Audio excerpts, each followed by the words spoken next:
कई बार रोटी बच जाती है या रोटी और सब्जी बच्चों को खानी नहीं होती है, तो उस कंडीशन में हम ये रोटी पैकेट्स ज़रूर बना सकते हैं। रोटी पैकेट्स बनाने के लिए हमें इस तरीके से बीच में रोटी को कट्स लगा लेने हैं, जैसे हम इस तरीके से फोल्ड कर सकते हैं। रोटी के ऊपर हमें पहले बेस तैयार कर लेना है। तो मैं यहाँ पे शेजवान चटनी का यूज़ कर रही हूँ। शेजवान चटनी पहले हमें रोटी के ऊपर डाल के उसे इवन स्प्रेड कर देना है। आप कोई भी पास्ता सॉस या अचार का भी यूज़ कर सकते हैं। शेजवान चटनी अच्छी तरीके से स्प्रेड करने के बाद हमें प्याज और टमाटर के टुकड़े जो है वह इस तरीके से लंबे लंबे काट लेने हैं और फिर ये टुकड़े एक कॉर्नर के ऊपर रख देने हैं।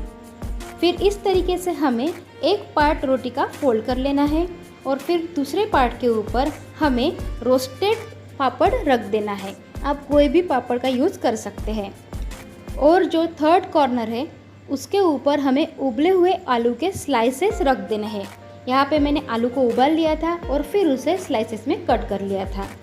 और रोटी का जो पार्ट आपको सूखा लग रहा है उसके ऊपर आप टोमेटो सॉस का भी यूज़ कर सकते हैं, जैसे कि मैंने स्प्रेड कर दिया है। फिर इस तरीके से सभी पार्ट्स को आपको फोल्ड करते जाना है। बचे हुए पापड़ हो तो आप बॉयल पोटैटो के ऊपर रख सकते हैं और पूरा पॉकेट आप बना सकते हैं। ये पॉकेट बनने के बाद एक पैन के ऊपर आपको बटर या तेल डाल देना है और बढ़िया तरीके से क्रिस्पी होने तक दोनों साइड से अच्छे से भून लेना है। मीडियम फ्लेम पे रोटी पैकेट्स बढ़िया से क्रिस्पी होने तक रोस्ट कर लेना है। अगर बच्चे बड़े हो तो आप शेजवान चटनी का यूज़ करें, और अगर बच्चे छोटे हो जो तीखा नहीं खाते हो तो उनके लिए आप मीठा अचार या सॉस का भी यूज़ कर सकते हैं और ये रोटी पैकेट्स रेडी कर सकते हैं। तो इंस्टेंट 5 मिनट में बनने वाला ये रोटी पैकेट्स तो रेडी हो गया है। कई बार बच्चे एकदम ही छोटे होते हैं जो ब्रेड जाम खाना पसंद करते हैं, लेकिन आप क्या कर सकते हैं, अगर रोटी बच जाती है तो रोटी बढ़िया से तवे के ऊपर क्रिस्पी होने तक आप उसे रोस्ट कर सकते हैं और जब ये कड़क क्रिस्पी हो जाए फिर आप इसके ऊपर जाम लगा के बच्चों को दे सकते हैं। अगर आप चाहें तो बढ़िया से बटर या तेल लगाकर भी इस रोटी को क्रिस्पी होने तक आप भून सकते हैं और फिर जाम या मीठा अचार जो नींबू का अचार वगैरह आता है वो लगाकर भी आप बच्चों को दे सकते हैं। तो बढ़िया से इंस्टेंट इस तरीके का ब्रेकफास्ट भी आप बच्चों को दे सकते हैं।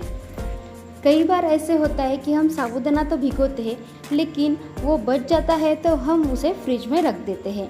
फ्रिज में रखने के बाद वो साबूदाना थोड़ा सा कड़क हो जाता है, जिसकी ना साबूदाना खिचड़ी अच्छी होती है और वड़े तो बन ही नहीं पाते हैं क्योंकि उसकी बाइंडिंग ही ख़त्म हो जाती है। तो उस वक्त आप क्या कर सकते हैं, साबूदाना में आप गर्म पानी डाल सकते हैं। साबूदाना डूब जाए इतना गर्म पानी हमें डाल देना है, 5 मिनट के लिए ढक के रखना है और फिर इस तरीके से पानी को छान लेना है। अब साबूदाना परफेक्ट तरीके से रेडी हो गया है कि आप उसके वड़े या खिचड़ी बना सकते हैं।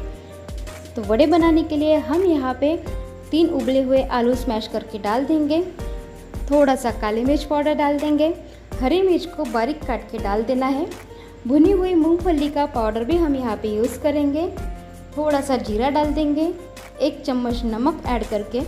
अगर आप लाल मिर्च पाउडर डालना चाहते हैं तो वो भी आप थोड़ा सा ऐड कर सकते हैं और फिर इस मिक्सचर को अच्छे से मिक्स कर देना है और बढ़िया से सॉफ्ट डो बना लेना है। अब इस डो से जो भी वड़े बनेंगे वो एकदम ही फूले फूले हुए और क्रिस्पी बन जाएंगे, क्योंकि इसमें अभी मॉइस्चर है, जिस मॉइस्चर की वजह से ये बड़े बढ़िया तरीके से फूल भी जाएंगे, पक भी जाएंगे और क्रिस्पी भी बन जाएंगे। तो आपको थोड़ी देर के लिए बढ़िया से गोल्डन ब्राउन होने तक इन वड़ों को फ्राई कर लेना है।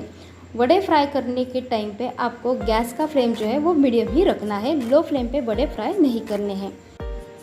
कई बार क्या होता है, हम खरबूजे को आधा काट के आधे खरबूजे का यूज़ कर लेते हैं और आधा खरबूजा फ्रिज में रख देते हैं, लेकिन फिर हम जब उस खरबूजे को फ्रिज में से निकालते हैं तो वो खरबूजे की टेस्ट में थोड़ा सा डिफरेंस आ जाता है या बहुत ज़्यादा ठंडा होने की वजह से हमें तुरंत उसे खाने की इच्छा नहीं होती है।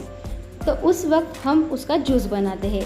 लेकिन अगर आप जूस बनाते हो तो आपको भी ये कभी महसूस हुआ होगा कि उसके लम्स हमारे जूस में रह जाते हैं, वो ना हो इसलिए खरबूजे के बारीक बारीक टुकड़े पहले आपको मिक्सर जार में घुमा लेना है, जिस वजह से उसकी स्मूथ पेस्ट बन जाएगी और फिर जब आप शेक या जूस बनाओगे तो वो भी बढ़िया तरीके से स्मूथ बन जाएगा, बिल्कुल भी टुकड़े उसमें नहीं रहेंगे।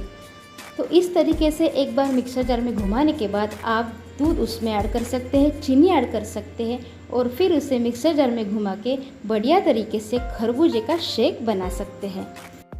अगर ये लेफ्ट ओवर टिप्स आपको पसंद आते हैं तो वीडियो को लाइक कर देना, शेयर कर देना और ऐसे ही रेसिपीज़ देखने के लिए चैनल को सब्सक्राइब कर देना। Bye bye.